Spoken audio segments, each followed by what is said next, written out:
right. My name is Peter Brousseau, and we're here for 101 Small Business Mastermind. And with me, we've got a bigger panel. One on the mobile in his car, even. And is this cool technology or what? So say hi, Dick. Hey, Dick. Oh, I think you may be muted. Did you hear anybody? Well, here we go. Technical difficulties right off the bat. Well, say hi, Frank. How about that? Hi, Frank. Did you hear me? And yeah, I can hear you just fine. Okay. And then we have, of course, Mark here in his car. Hello, everyone. And that's Mark Gillone, a New York Life insurance salesman par excellence and some other good stuff. We also have with us Mark Giardino from PalmSpringSport.com. I said it before you did. Haha. Okay. And Dick, you got yourself muted there. Unmute yourself. How about now? You got it. Okay, we got Richard Bentley, Legal Shield, with us, and Richard actually picked the topic today, which is really apropos for all of us. And the topic we're going to be discussing is our home-based businesses, the good, the bad, and the ugly, I think. And so, Dick, you want to kick it off? Sure. I read an article in the paper this past week about the record number of people who are entertaining and starting home-based businesses, and the reason being the economy is so bad, the job market's not great. You know, over half of the unemployed people in the country right now have given up looking for jobs. So it seems a lot of people say, well, let me start my own business working from home. And I thought it would be a good idea, because since all of us are basically home-based business people, to discuss what it would take to start up a home business and keep it going. I started my business about a year and a half ago, and I'm an independent associate with Legal Shield. I probably researched the home-based business internet marketing business for probably 6 months before I settled on. Am I muted again? No, you're fine. Okay, because my symbol come up muted. So, anyways, and you have to really do a lot of due diligence to make sure you're getting involved with a reputable company. You know, not one of these scam companies, but there's a ton of them. You know, there's a lot of pyramid type companies where the people at the top make a ton of money and the people at the bottom can't make anything. And so you have to do the research of the company. You also have to decide, where are your strengths and what do you like to do, and just kind of profile yourself first before you get into the actual picking of the company.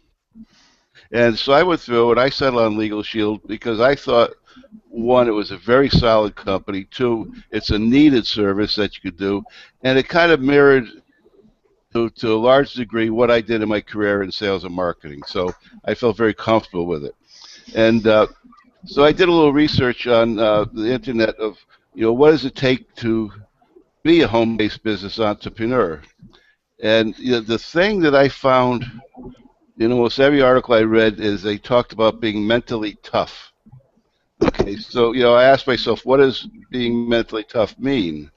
And I did a little research on it, and I came up with some points. I'm not going to go over all of them. There's 13 of them. I'm going to just talk about a few of the ones that I feel are very appropriate based upon my experience of starting a home-based business. The first one I talk about is don't waste time feeling sorry for yourself. So you don't see mentally strong people feeling sorry for their circumstances or dwelling on the way they've been mistreated.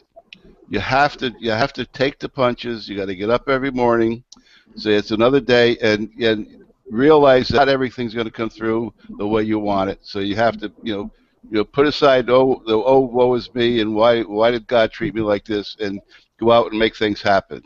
You can't shy away from change, because I had a 40-year career in sales and marketing in the electronics field, and as much as I thought this was similar, it's dissimilar. When you're a network marketer, it's a much different type of program that you're in. So you have to be willing to take chains.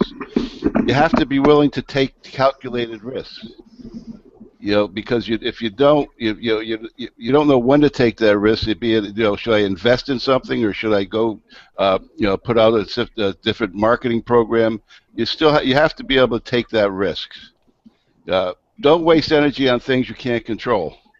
If you talk to 30 people in a day and all 30 hang up on you, if you call them, well, you can sit there and say, oh my God, I shouldn't do this. Or you can say, okay, how can I do it in a better way to make people want to talk with me? But you have to, you can't control the surroundings. You can only control your actions. So I think that's important. Learn from your mistakes.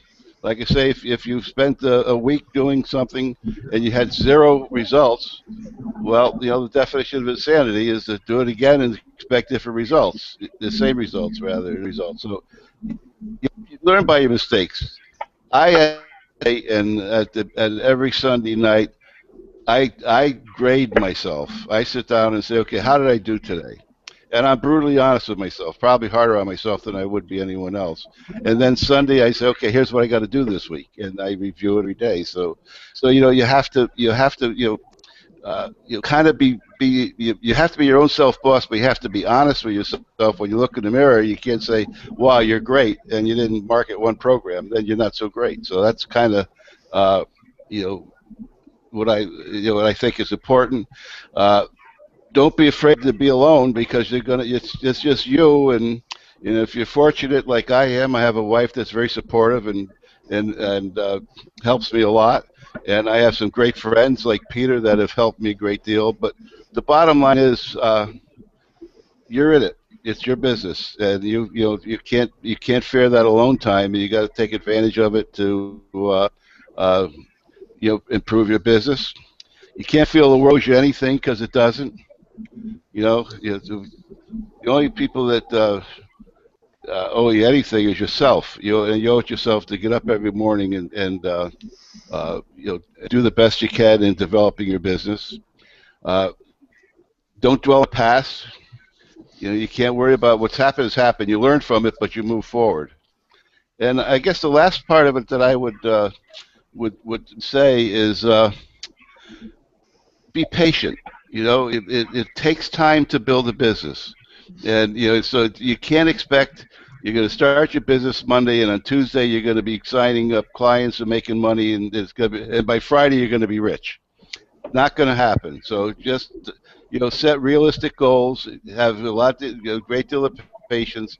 Measure yourself daily, weekly, whatever way you want to do it, so you see how you're going towards your goal. But don't expect, and it's like anything else in this world. If someone says, sign up today and by tomorrow you're going to have a six-figure check in your account, run away from that as fast as you can. That's a scam. So again, I think make sure you got a good company, make sure they have a good training program, make sure you have good support, and then do it yourself and be mentally tough about doing it.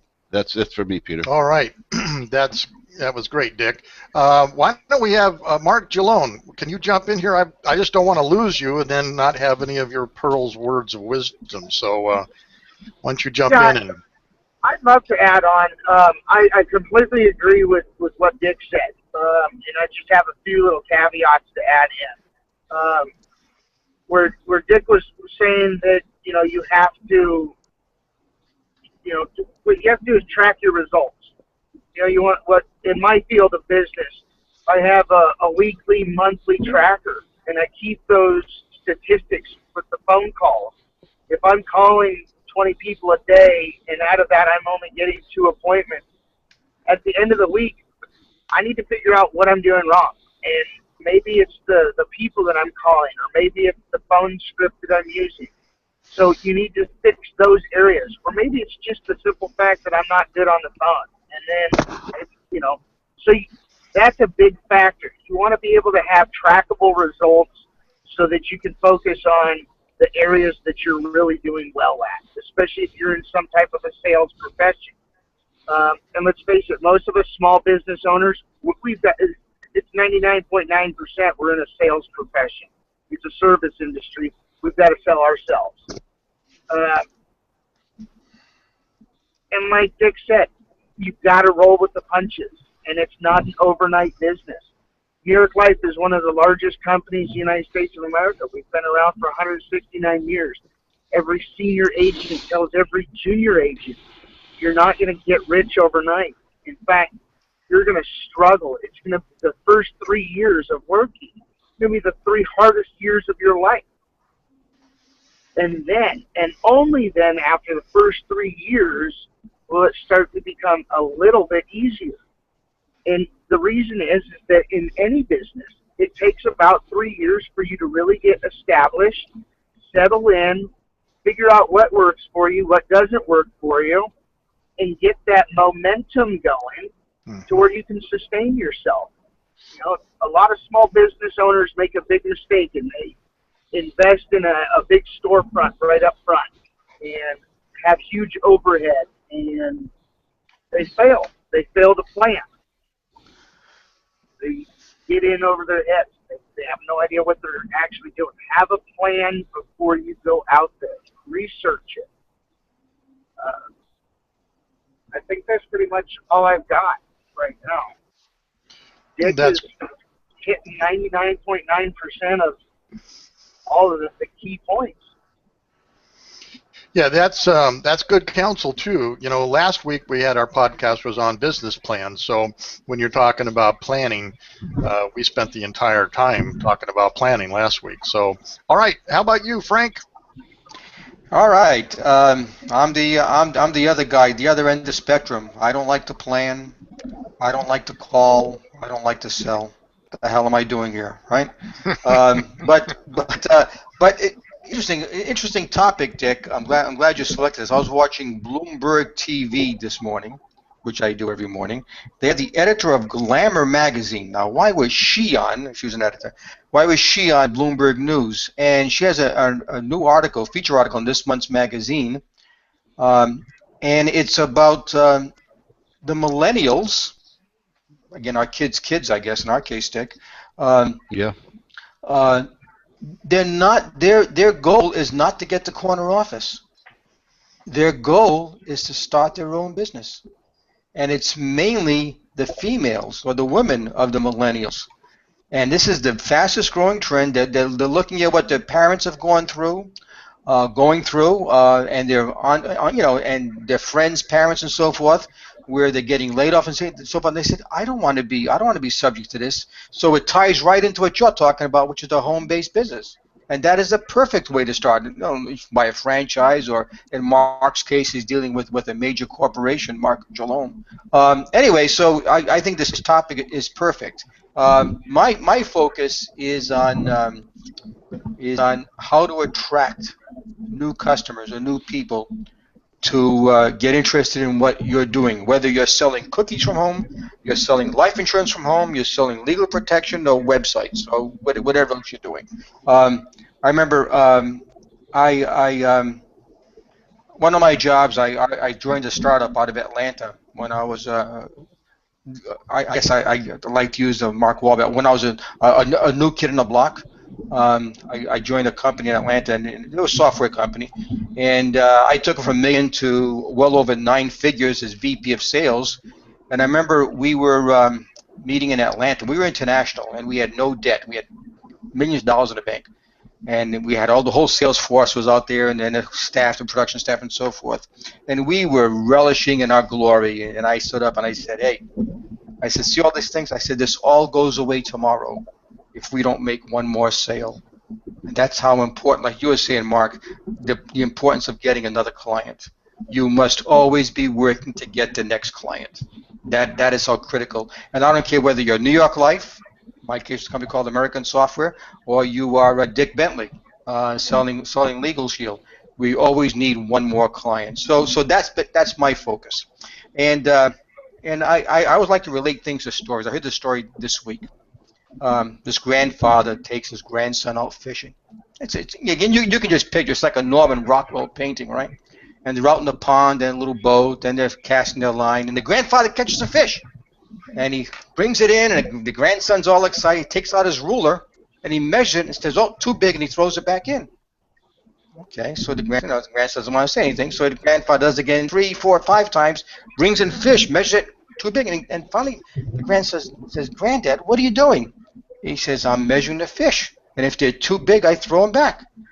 And the grandson says, "Well, with all due respect, Grandpa, most people do just the opposite. If it's too small, they throw it back. Why do you throw back fish that are too big?" And he says, "Son, I only have a frying pan that's 10 inches long, and I can't cook anything bigger than 10 inches." And the grandson says the magic words, "Grandpa, you don't need to throw away the bigger fish. You need a bigger frying pan." And the point of the story is when you're starting your business, think bigger. Open your mind. The world has dramatically changed since 1993 with the release of the internet, and in 2007 or 2004 with the release of the iPhone. There are many, many more ways, especially for home-based businesses, where you can attract new clients, and it is cheaper, and it is faster, and much more effective today than it was when Dick and I started our businesses way back then. I'll pick on Dick because he and I are the oldest ones on this call. So get rid of that 10-inch frying pan. Open your mind. Look at what else is out there, and the whole world. Right now, the big guys are not your competition. You are their competition. Just one quick quote from Steve Jobs. Um, Steve was very, very successful, and Steve said, they asked Steve, they said, you're so good with the Mac and so forth. He said, what are you most worried about? Is it Microsoft? Is it Sergey Brin and the other guy over at Google? He says, no, I'm worried about that kid in the garage that's going to blow us away with his new technology. That's how important small home-based businesses are. You have the opportunity to do whatever you want, quicker, faster, cheaper, better than anybody else has ever done it before. Get rid of the 10-inch frying pan, get a bigger frying pan, and go after it, and follow what Mark Jalom and Dick Bentley told you about how to do it. And I think the world is at your door. And those are my points, frankly speaking. Frankly, that's good, Frank. All right, Giardino, you're up. All right. Hello, everybody.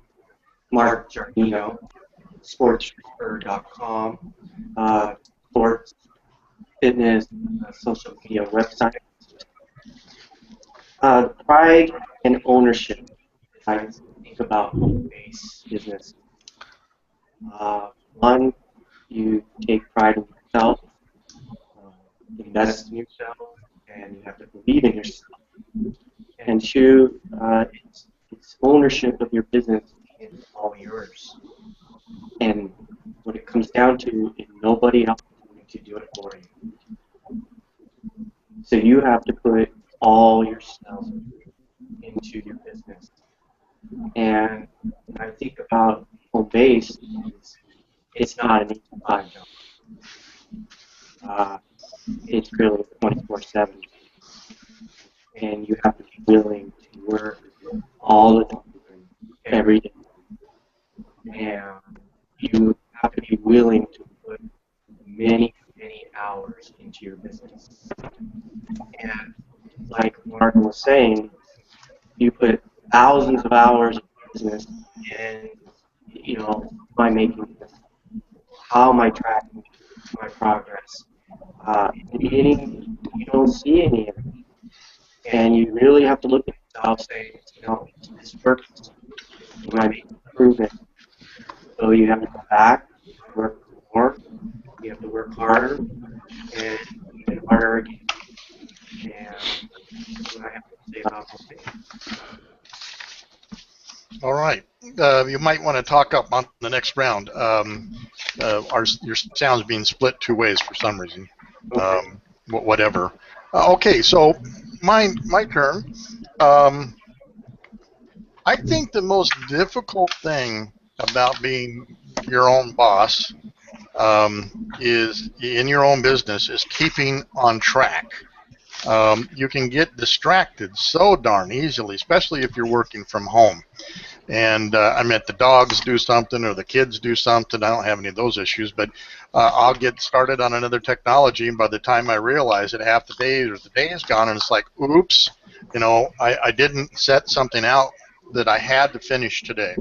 And so I try to give myself X number of hours on one project because I multitask on a lot of projects. And matter of fact, Napoleon did the same darn thing. He had all these projects, and he was interviewed once, and the journalist asked him, "Well, how do you keep your head wrapped around all these various things you're doing?" And he said, "It's like a chest of drawers. So I open one drawer, and I work on the stuff that's in there, and then when I'm ready, I close that drawer and open the next drawer." And so it's very much like that in my life.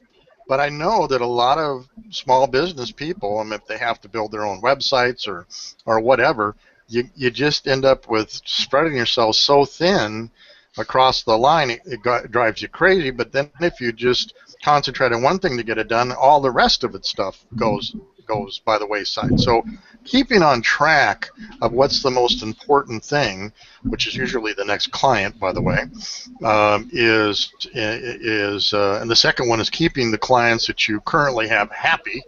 You cannot forget those two things no matter what. And but keeping yourself on track. I love whiteboards, being an engineer, and I don't have any out here in my house, so I use my windows and my mirrors. And I draw on them. I think Jalone's seen that. I think Mark's seen that over here too, even Dick. Yeah. And Oh, yeah. so I will actually draw where I've got to go, what I've got to do, how they're all connected, and I look at that. So it's a big visual for me to say, okay, am I doing the right thing? And so I do that. The hardest part, I think, is staying motivated. And we've had Crystal on here talking about motivation, but we can get drugged down. Some of the stuff we do is just a drag. Getting all the rejections, for example, is not a lot of fun. And Dick's got an interesting way to look at that. We'll come back around, make a note of that, Dick. But Yep. I think just staying motivated is also a big challenge. Now, luckily enough, I can call all you guys my friends. So there's times when I'm just not doing well, like every other person, and I'll talk. And I have people to sound things off of, and I think your support mechanism as an entrepreneur is just as important, if not more so. Like Dick's got a wife that's very supportive. If it wasn't, God, that's another big drag on you. So you got to have a support mechanism around you to help you, and that's about what I have to say. The distractions are so easy as an entrepreneur at home to lose sight and lose time. And so anybody want to comment on that? I'm done with my talk. Peter, I'll jump in for a second, and as usual, every week, Frank and I kind of take different paths to get where we want to go, and That's great, by the I way. think- We love contrast. I think it's wonderful. Yes. I think to avoid those distractions, if you start out every day with a game plan, it doesn't have to be a fancy game plan, just a list of things you have to accomplish. Because, like I said, when you're working from home, the distractions are unbelievable. So when you get back on, you look at your list and say, okay, I got to get back onto this. That helps you get back on target right away. Because if you don't, you get back, you sit down, and say, okay, what was I doing? What was I got to do? And you just waste a lot of time kind of recalibrating. So I think having an action list, and like I said, every night, some nights it's with Poppy's water, some nights it's not. I sit down and just need to accomplish the next day. So and that really helps me because I can get distracted very easily. And it's not hard to get me distracted. So I need something to get me back on track. And so I think that's a great point you make as far as the distractions, and that's kind of how I deal with trying to get back on track right away. Well, let me throw in a slight wrench on that. Let me throw in a slight wrench on that. Both Mark Gillone and myself are combat veterans. And he's going to laugh in a second, but we've always had a battle plan, right? We're going to go do this and do that. First round that goes past your ear, somehow or another, you completely forget the plan. You get engaged, and you start doing all this stuff, and you're after the guy in All front hell of you or breaks around you, and then you stop. Were we supposed to take that town? So, Mark, weigh in on that one. Battle plans go out the window the first round. Exactly. But so here's my way that I help with staying on task. Is that every morning, what I used to do is I'd wake up in the morning, I'd drag myself to the kitchen, make a cup of coffee, drag myself into my office, start checking the daily email, start getting ready for the day's work, and then I'd float off and do some mindless tasks. Next thing you know, I'd sit down on the couch watching TV, and then it's noon, and then I fart around. Well, now I get up, I take a shower, I put my business clothes on.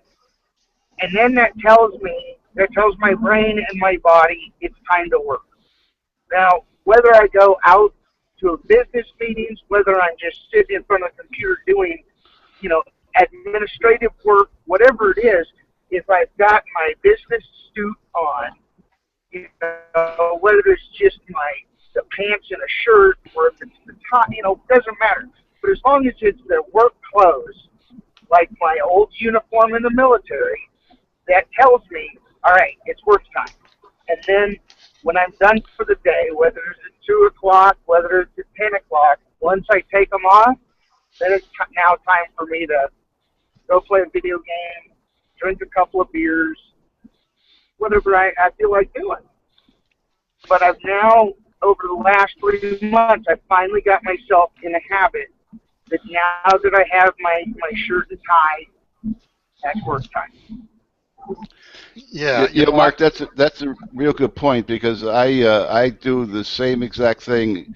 I'm a very early riser. I'm usually awake by 5 o'clock every morning or earlier even, and by say 7:30 at the latest, I try to walk 2 or 3 miles. I come back, I shower, I put on whatever clothes I'm going to wear for business that day, and my workday starts no later than 8 o'clock in the morning.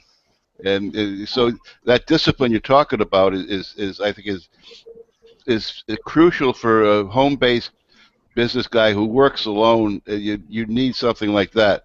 And Peter, thank God, much as I sometimes feel people are shooting bullets at me, there's no one shooting bullets at me, so I don't have to worry about that part of it anyways. Yeah, I remind myself from time to time, it's just not that bad. Nobody's trying to kill me right now. Yeah. But in a way, it's actually a little worse. At least when we were in combat, we knew what was going on. People were shooting. We could react. We could adapt to the situation quite easily.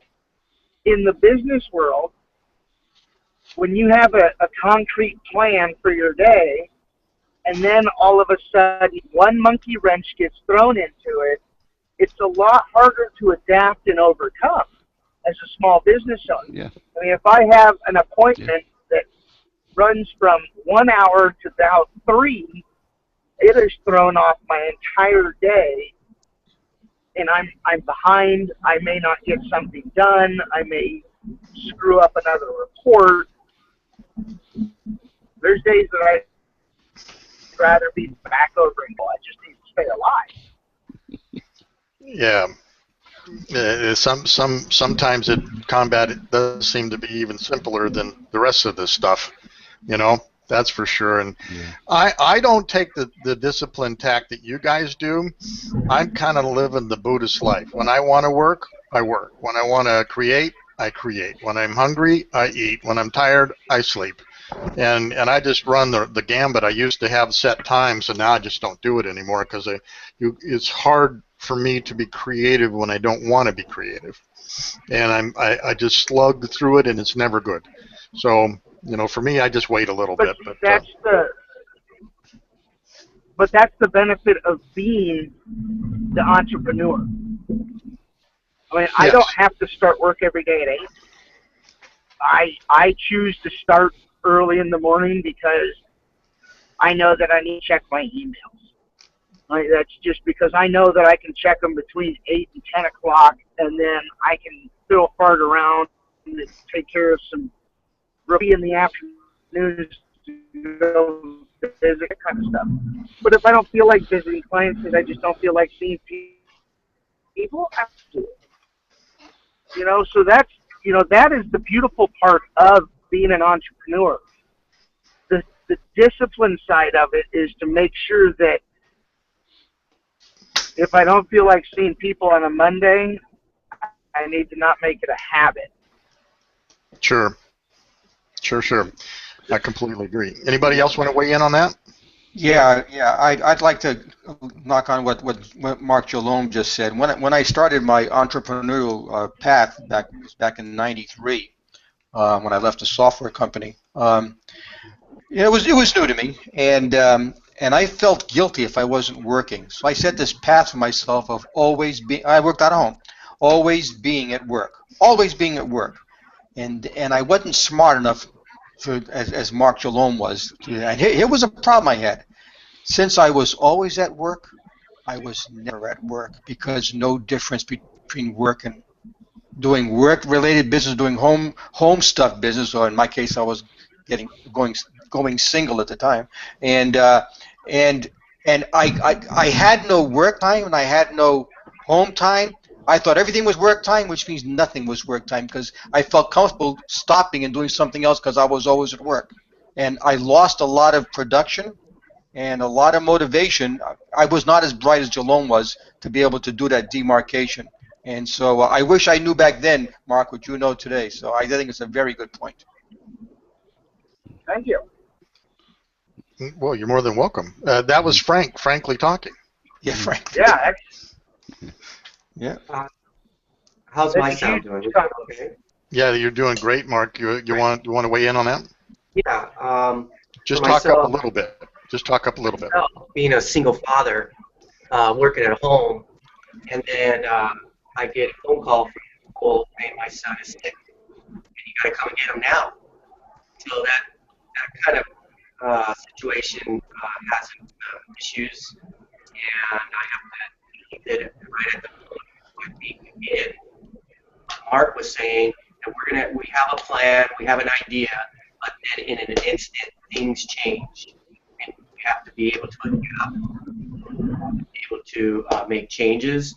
We have to be able to again find out what we were doing, and then figure out to go back and finish what we were trying to accomplish. And putting it all together is not easy.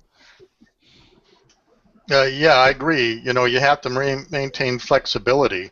Mark and I were just laughing earlier before the show in the green room about reset, reload. In the military thing, if you get overrun or actually, you know what, Mark, you get this in business too. You get overrun with stuff, right?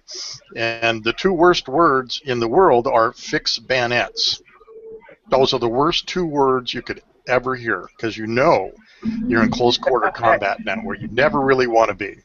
And there are times when I've been so busy I'm going fix bayonets. I'm getting overrun here. But you have to be flexible. That's a good point, Mark. Anybody else want to weigh in on that? And one other thing, I have one more thing that actually really helps small business owners.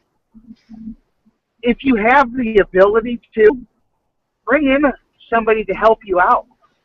I've just teamed up with a partner here in the Valley. I've got another agent, and he and I are polar opposites, and that is the reason that he and I work so well together. He's good at certain things, and he's good at my weaknesses, and I'm good at his weaknesses. And so we help each other stay on track. And so, if you have a chance to be able to be in a situation like that, it's phenomenal because not only do you complement each other, but you get the support of each other.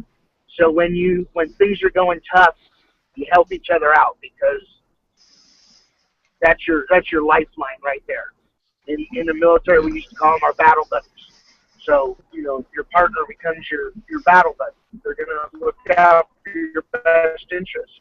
Right. I know it's not a perfect fit in all business, but a wife is your battle buddy, a brother, a sister, a close friend. All friends really are. In my case, my business partner, he's because we're together so much time. We're going into board meetings, so I mean, there's my 5 cents worth. And by the way, where are you? I'm pretty close to in LA right now. Isn't that incredible? You've been online with us the whole time. It's just we're on Interstate 15 right now, I think, or 60 or 5. I'm somewhere in California. I've got a GPS thingamabobber, and it just tells me where to go. Yeah, those GPS thingamabobbers are great. And you talk about battle buddies. I mean, Dick and I are very much in that same vein. We've been helping each other, build our podcast series and websites and networking. We'll go networking together and stuff like that. So yeah, it's and well, I guess Mark Giardino does well. We did some landing pages and stuff, and so battle buddies come in all kinds of flavors and shapes and colors and sizes. I'd like to respond to the battle buddies. Mm-hmm. Okay. When I started my business, I was going through a divorce, and I just moved to California, and I was waiting to Pam Anderson, and she never met me, as it turns out. But that's her loss. Anyway, so I was going through a lot of stuff. I mean, a lot of stuff. And I was starting my home-based business, and I told you about the mistake I made because I didn't know what the hell I was doing. But one of the things that really helped me a lot is whenever I got stuck, and man, did I get stuck! It was like trying to run and race in a mud pile, trying to run a marathon. It was just so heavy. Every step was just so heavy. It just took a lot of energy, and you had to self-motivate, as all business owners do. But whenever things did not go well, I refused to quit because I had no other option, to be honest with you. I mean, I had to keep on doing what I was doing. But what I did is I found my battle buddies, because I didn't know anybody. I was new to California. I found my battle buddies at Barnes & Noble. And whenever I had a problem, I would go to Barnes & Noble, go to the business section, describe my problem, and find a book on it and read the book.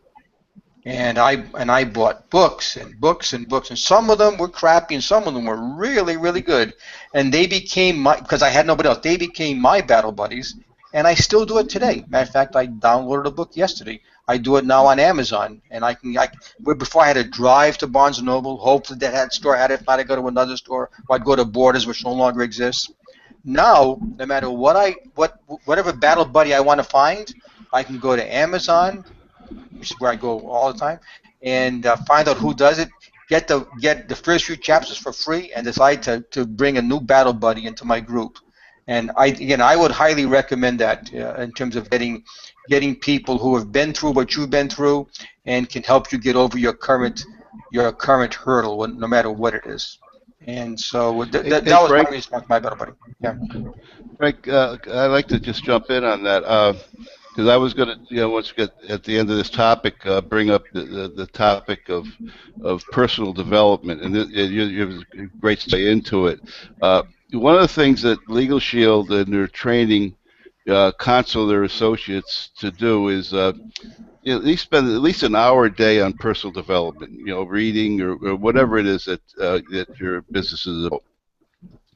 And so I structured my personal development time in hours that I wouldn't be normally trying to contact prospective clients and everything. And I love to read, and I read a lot. And I used to read a lot of James Patterson and Ludlum and all those things.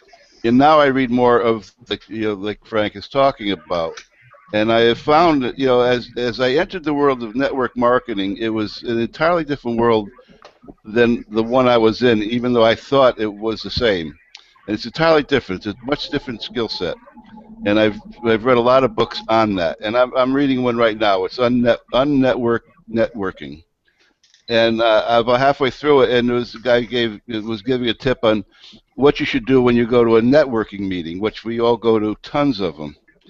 And I followed his advice Tuesday night.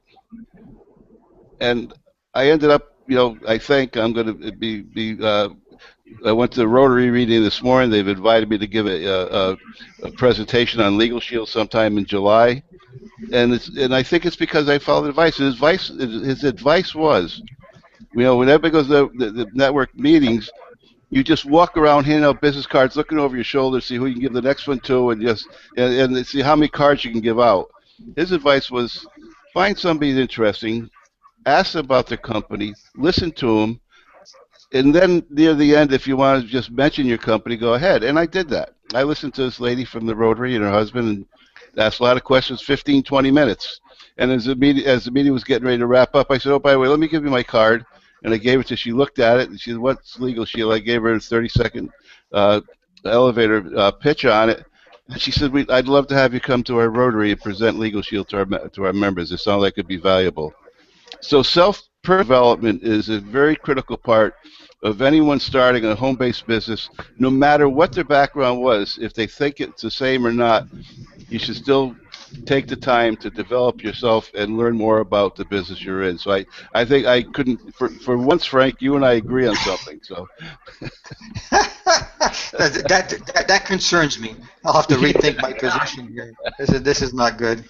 This is not good. Well, here's a really disturbing thought too. And there's a huge article that's it's out, and it says, what do successful people do?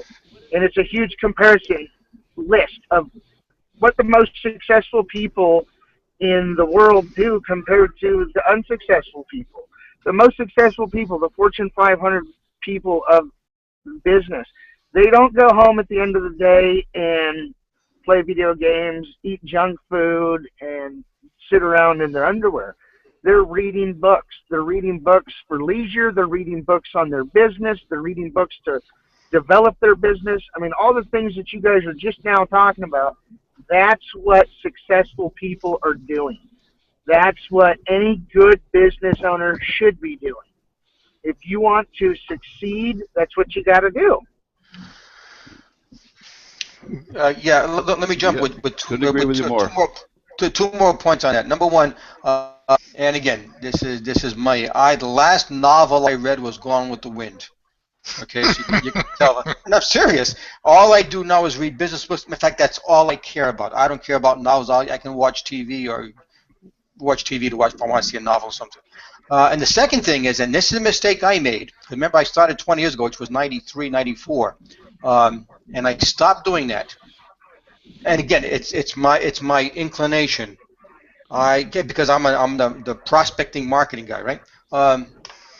I only read books now of people who are attuned to the new way of doing business. The old masters were great way back then. The model has changed. I listened to a podcast yesterday in my car, and this guy dispelled a lot of what Tony Robbins talks about. How's that for having the cojones to challenge Tony Robbins? And I agreed with him. And I said, you're right.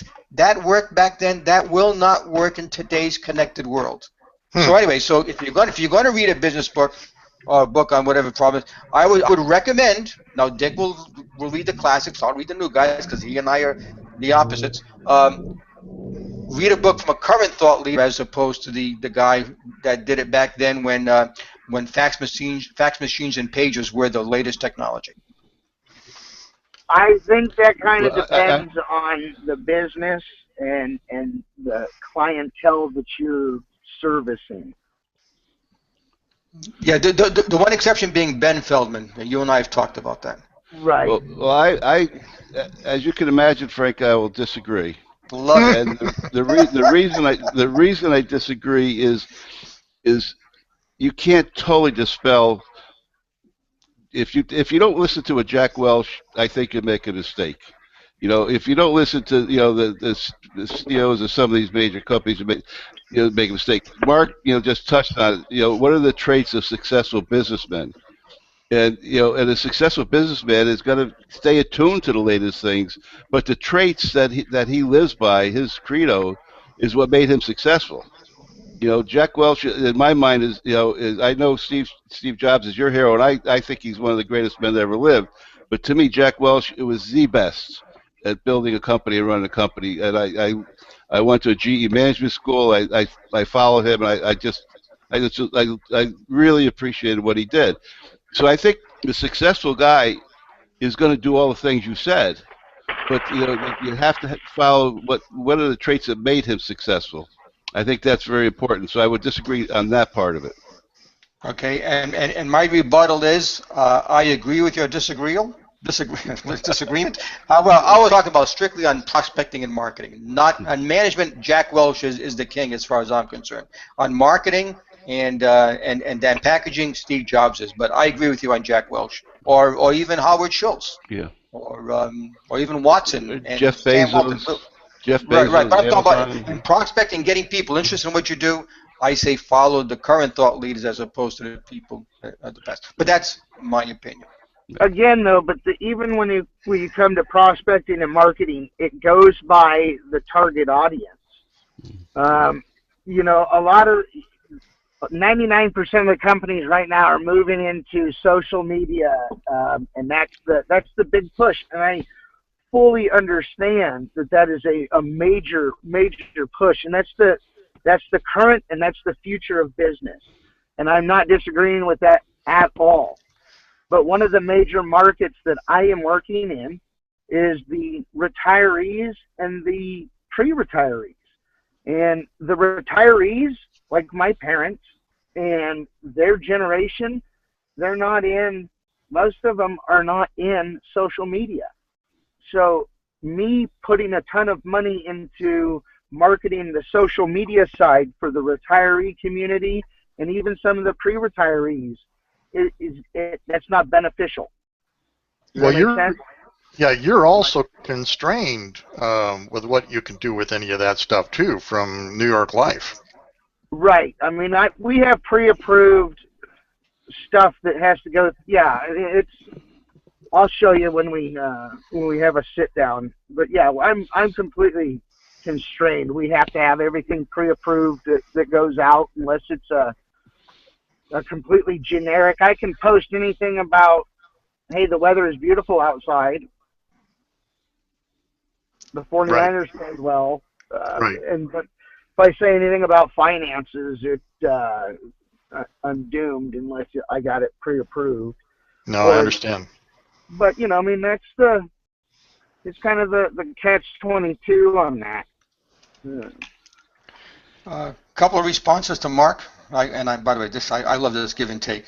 Number one, I believe social media is way overhyped in terms of a marketing engine.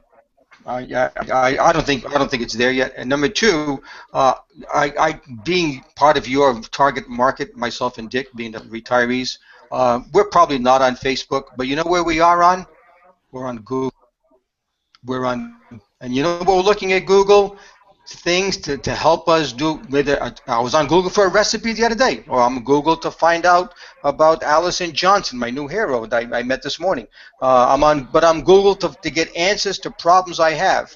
But I'm not using Pinterest and Twitter and all those other things, Facebook, because that's not my generation. I agree with you. Right. I agree with you. May I say something? I love it. The platform we are on is a hangout platform. It's a social media platform.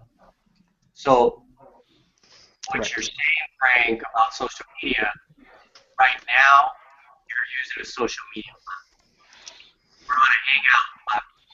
So a hangout platform is a social media. So for you to say something is overrated, but you're using it at the moment. So we're using social media platform to get our message across. And I think that is the idea of social media in general. The social media idea is to become personal and to get our message across. And right now, as we speak, we are on a social media platform. So the future is social media. Let me jump in there for just 2 seconds, Frank, and then you can get back to the debate here. But the one thing that social media mimics, Frank, is literally when we want to go to a dentist, we ask our friends, do you know a good dentist, right? And that peer review is taken 93% of the time. And that's exactly what social media mimics. And so it's wildly successful from that standpoint, is once you are in a group and they're all getting to trust each other, which they do on Facebook, for example, and you ask a question, you get these peer reviews and you go take a look at it. And like I say, the stats are 93% of the time they'll take it. And so, hyping, I disagree with that. I agree with part of it. Okay, everybody runs on there and they do it stupidly, and they don't make any business, and they don't have a plan, and they don't know where the people are hanging out, like you mentioned. Okay, those are all the failures of companies trying to use social media. However, I still think it's extremely important element today in business. Okay, take a whack at that, frankly. Love it. Okay, Mark, I agree with you about Google Hangouts and the YouTube. And that was my wrong definition. To me, these are communication devices, not social media. To me, social media is Facebook, Pinterest, Tweedledees, or whatever the things are, Twitters, all the, those communication things. I consider that social media, but I agree with you with especially YouTube and Google Hangout that we're on here right now. This is the perfect. They're nothing more than additional search engines, as far as I'm concerned. And I agree with it. This is the future, what we're doing right now. But I dislike thoroughly those ads I get on Facebook. Okay, I dislike when I was, again, I have a group I belong to from my hometown in Massachusetts, and I read them every day. I say, hey, what's going on in my hometown? Go back in Fall River, and a guy he responded by talking about his business and showing how we should do business with him. And I said, get out of here. That's not the goal of that. The goal of social media is to be Correct. Asking for reviews. Okay, I buy that, but I know Facebook's 59% of their revenues last quarter were from mobile ads, and maybe I'm behind the time, and I'll grant you that because of my age. But I'd rather do what we're doing here, which is the search engine type. I'd rather have people find me because they're looking for what I can do, as opposed to me telling them what I could do when they could care less. And that's my opinion on the social media, and I love the challenges, love them. Yeah, but here's the Go ahead, kicker to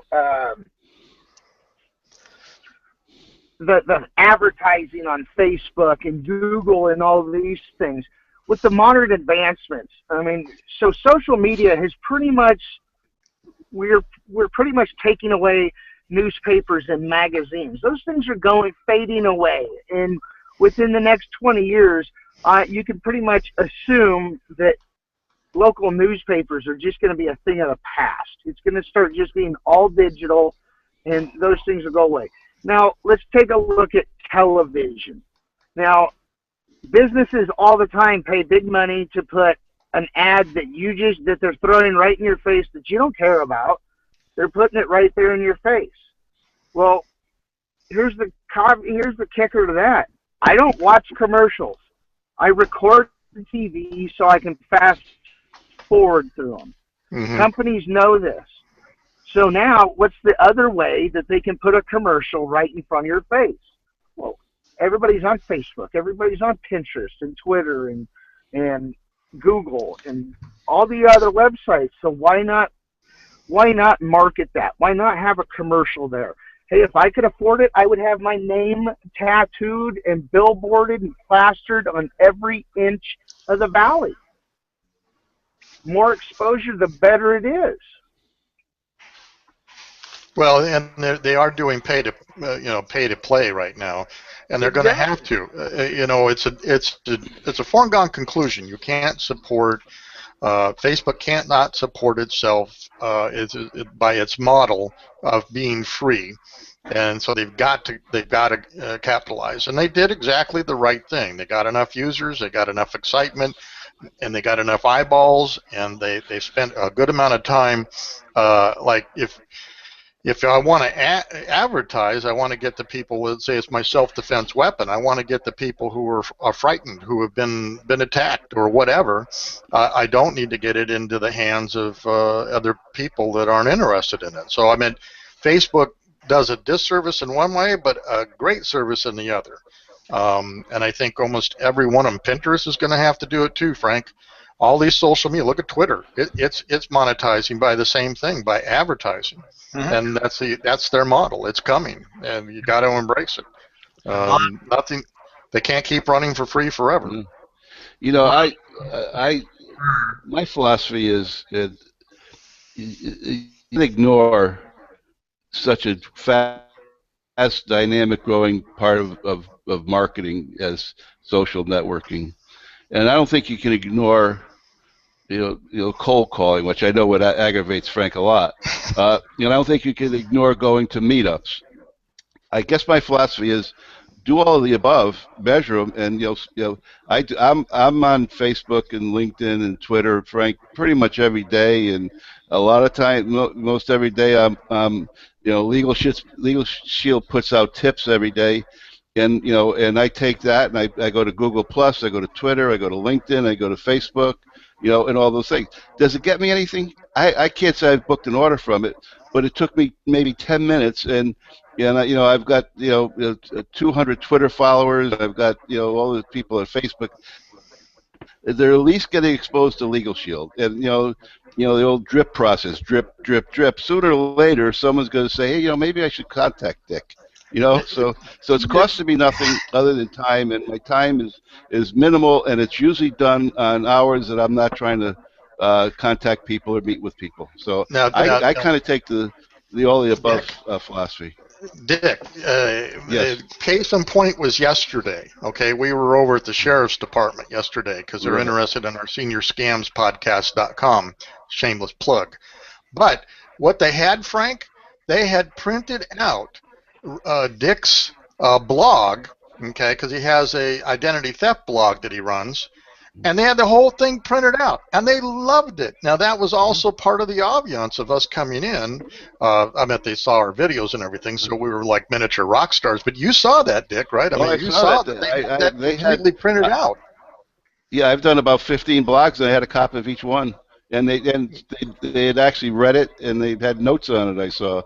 Yeah, I mean, those are blog posts, Dick, not blogs. Yeah. Blog posts. Yeah, blog posts. Just so exactly. Yeah. Well, the listeners might think, geez, he's running 15 blogs.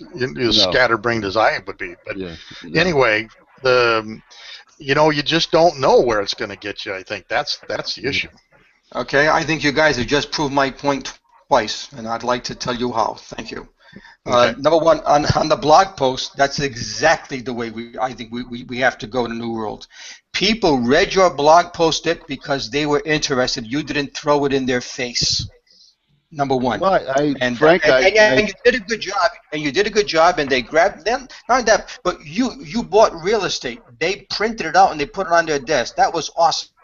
That's how good your blog post was. All right, and it got you that. That's number one. Number two. And Dick and I can relate this because of our age. You said about and again, I know New York Life does this about the drip thing. Dick, remember what we used to call the drip thing in when we were kids? We called it Chinese torture, where you drip something, drop Chinese water torture. Chinese water torture, right? Those days, if they're not gone, I'm going to use a term I used from last week. They called husks. They're on their way out. Anyway, but you and I gleefully and respectfully disagree with each other. Okay. Absolutely. And one last thing on that. I've been we're getting off topic for the where we're going to go, but the other thing as an entrepreneur, I got Dick started with this, is a notepad. Okay, and this sits right next to my keyboard nicely, and I write all my notes on it. So a lot of times, Mark's got one there too. And so a lot of times reviewing your notepads are priceless, by the way, okay, to help entrepreneurs on track. Well, we're coming up on an hour, guys, so let's go through a close. I know Mark's got his tie on, so let's start with a close. Dick, you want to say anything on the close? Well, I'll be very brief. I encourage people listening to this to follow the lead. I think it will help increase your chances of being successful, and as frustrating and as it can be at times, I've never had more fun in trying to build a business as I am my own home-based business. So good luck to everybody out there that's trying it. Frank, you want to give a close? Yeah, Right. I too agree. I cannot envision going back to to 5 where I have to ask permission. No way. I'm too old for that crap. Um, it, buy a bigger frying. Open your mind and buy a frying pan that fits today's world, not yesterday's world. And Good. you all Okay, know what I mean by that. Mark Jalone. The sky is the limit. Don't let anybody hold you back. Keep your chin up and keep moving forward. Okay, and Mark Giardino. Again, I just want to say pride in ownership, pride in yourself, pride that you own a company, and don't let anybody stop you, and just keep going forward every day. All right, my closing comment is believe in yourself and just don't stop. You might have to take a break in place, as we would call in the military. Take a minor break in place, but then keep on moving. Don't stop. So, all right, we'll bring it to a close. Say goodnight, Dick. All Good right, night, Dick. Dick. All right, guys, thank you so much. I'm going to stop the broadcast, but hang on, don't leave.